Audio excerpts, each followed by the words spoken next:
आज आपण इव्हनिंग स्नॅक्समध्ये अशी रेसिपी पाहणार आहोत जी कमी वेळेमध्ये बनते आणि चवीला एकदम अप्रतिम लागते। छोट्या मोठ्या भुकेसाठीही तुम्ही झटपट बनवून खाऊ शकता आणि घरामध्ये साहित्य जे उपलब्ध असतं ना त्यामधूनच बनतं। तर मुलांना भूक लागली असेल किंवा टिफिनमधून देण्यासाठी ही रेसिपी खूपच छान आहे। तर एकदा नक्की बनवून बघा, मुलांनाही खूप आवडेल आणि सर्वच आवडीने खातील आणि नेहमी तुम्हाला बनवायला फरमाईश करतील असं हे स्नॅक्स आहे। तर हे बनवण्यासाठी आपल्याला लागणारे इथे बटाटे, तर इथे मी 3 बटाटे उकडून घेतले आहेत। ते स्मॅश करून घेऊ शकता किंवा मग किसणीवरती किसूनही घेऊ शकता, पण स्मॅश पटकन होतात आणि व्यवस्थित स्मॅश केले तर अगदी यामध्ये कुठल्याही प्रकारचे गुठळ्या वगैरे राहत नाही। तर तुम्हाला किसून घ्यायचं असेल तर किसूनही घेऊ शकता।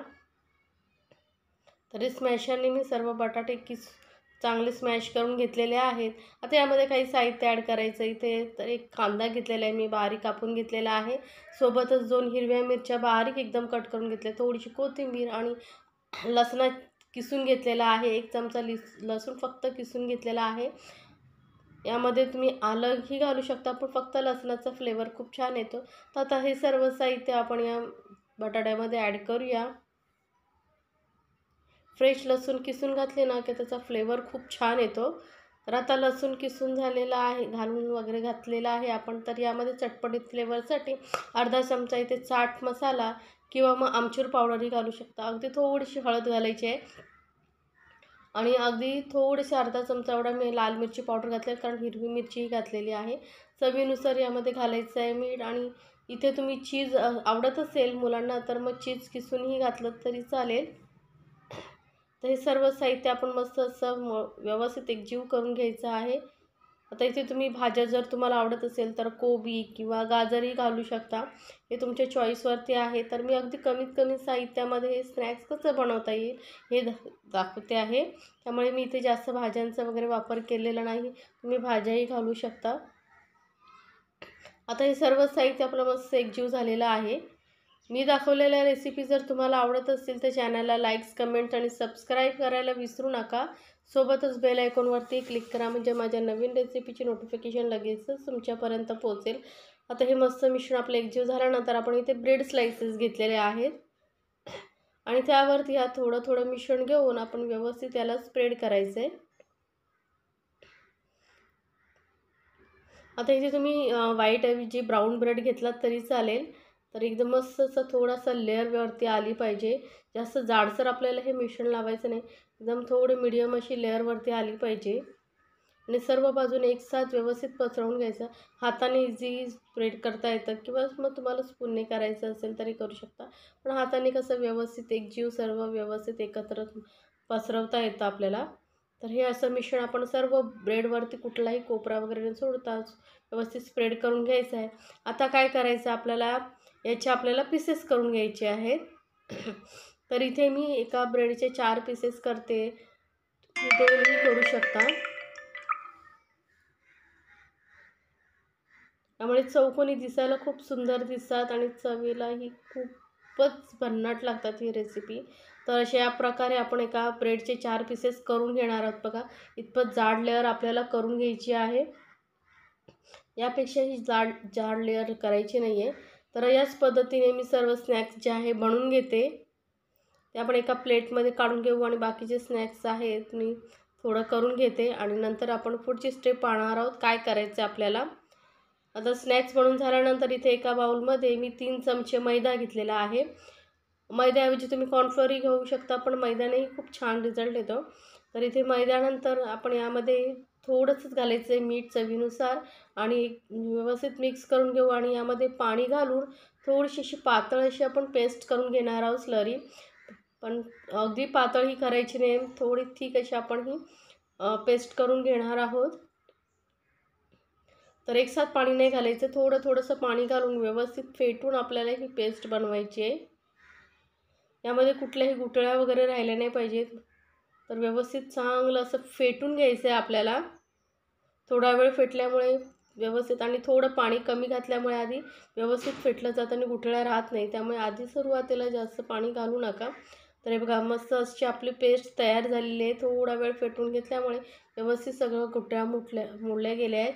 आणि हे बघा अगदी पातळही नाही आणि घट्टही नाही, स्पूनवरती चांगली कोटिंग आली पाहिजे, लेअर आली पाहिजे इतपत आपल्याला हे मिश्रण असं पातळ करून घ्यायचं आहे. आता हे ठेवूया साईडला आणि आपण घेतलेले आहे ब्रेड क्रम्स. तर साधारण 2-3 ब्रेड किंवा 4-5 ब्रेड स्लाईस तुम्ही मिक्सरमधून बारीक फिरून घेऊ शकता.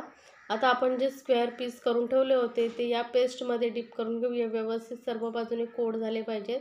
तर स्पूनने व्यवस्थित आपल्याला मिक्स करून आणि एक्स्ट्राचे जे बॅटर आहे ते काढून टाकायचं. आपल्याला एक्स्ट्रा पेस्ट नाही ठेवायची. आणि मग अलगद हाताने उचलून याला आपण ब्रेड क्रम्समध्ये कोट करून घेणार आहोत. व्यवस्थित ब्रेड क्रम्स सर्व बाजूने व्यवस्थित लावून घ्यायचे आहेत. चारही बाजूने व्यवस्थित ब्रेड क्रम्स लावून घेतलेले आहेत. जास्तही लावायची गरज नाही, जेवढे चिपकतील तेवढेच हाताने, जास्त प्रेस वगैरे करायचे नाही. तर हे आपले ब्रेड क्रम्स लावून मिश्रण आपलं स्नॅक जे आहे तयार आहे.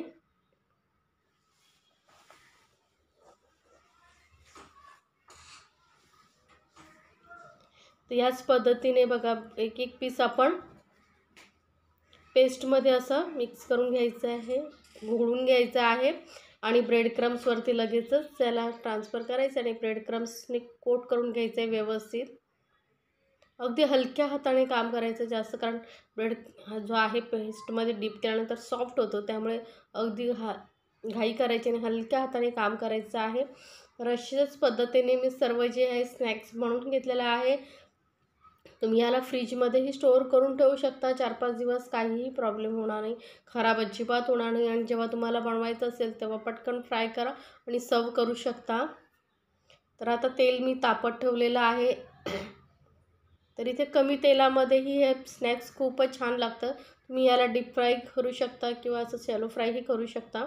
कमी तेलामध्येही छान लागतं.